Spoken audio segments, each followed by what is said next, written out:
highlighting the challenges faced by 2S LGBTQ plus individuals and raising money to help get people to safety. Those are some of the goals of Rainbow Railroad's 60 and 60 annual fundraising campaign, which is just kicking off. Joining us now from Rainbow Railroad is CEO Kimahli Powell. Thank you so much for being with us. Thanks for having me. Okay, let's talk a little bit about this campaign, what Rainbow Railroad is hoping to achieve here. So Rainbow Railroad receives requests all around the world from LGBTQI plus people facing persecution and violence because of sexual orientation, gender identity. We've seen an all-time high of number of requests, over 12,000 in 2023 alone to this date. And many people are in immediate need. And so the point of this campaign, the 60 and 60 campaign, is to raise additional funds to help at least 60 of those people between now and the end of the year. And you've traveled all around the world here, your organization also telling us that you receive 2 requests for help every hour. So what kind of assistance are people usually seeking? Yeah, I'll give you an example. This past May, Uganda passed an Anti-Homosexuality Act. Uganda already criminalized same-sex intimacy, but this law that was passed further punished the members of the community, including the death penalty. If you think about that, what it means to impose the death penalty just because of who you are, who you love. The impact of that law, it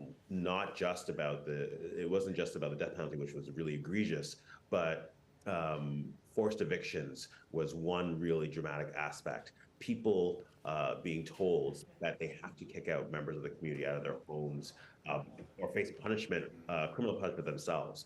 And so the result of this law, and I saw it firsthand, I was in Uganda myself after the law was passed, concerned about people who were being kicked out of their homes, displaced. And when that happens, people are kicked out of their communities, they've lost their jobs, they're victims of attack, and then they're displaced. And that's just one example of the need that has arisen. We've seen over 2,000 requests just from Uganda alone. We've seen just an uptick as it relates to various conflicts from Afghanistan to Ukraine and now in the Middle East. The number of people who are displaced has risen, and specifically members of the LGBTQI plus community are facing dangers in the wake of all of these global crises. And when somebody does reach out for help, how pressing is it to get that help to them as soon as possible? You know, when we identify a case, there's many different circumstances that the individual faces. Our main goal is to provide them with immediate safety, whether that's relocation to a safe house or shelter, providing imminent support, working with a partner organization. And then for those who have no other choice but to flee and relocate, we move really quickly to use all the tools possible in order to get them out.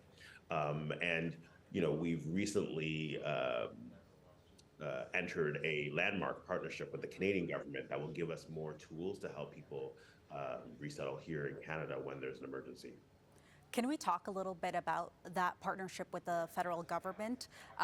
That also includes refugees who resettle here in Canada. So can you walk us through on how this partnership works and how is it going so far? Because this started in June, I believe. Yeah, we announced it in June. The goal is for us to be able to identify someone overseas who is an imminent risk.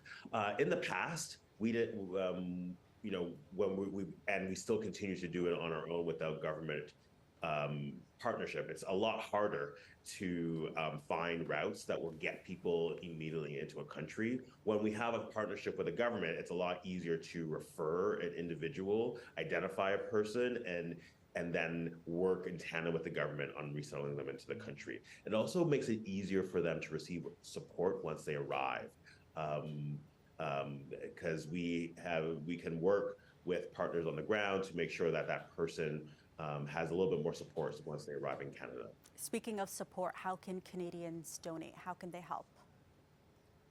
If people go to rainbowrailroad.org and are able to give to the 60 and 60 campaign, every bit of assistance possible goes directly to helping someone find safety. And that's just one tangible thing that folks can do to support our work.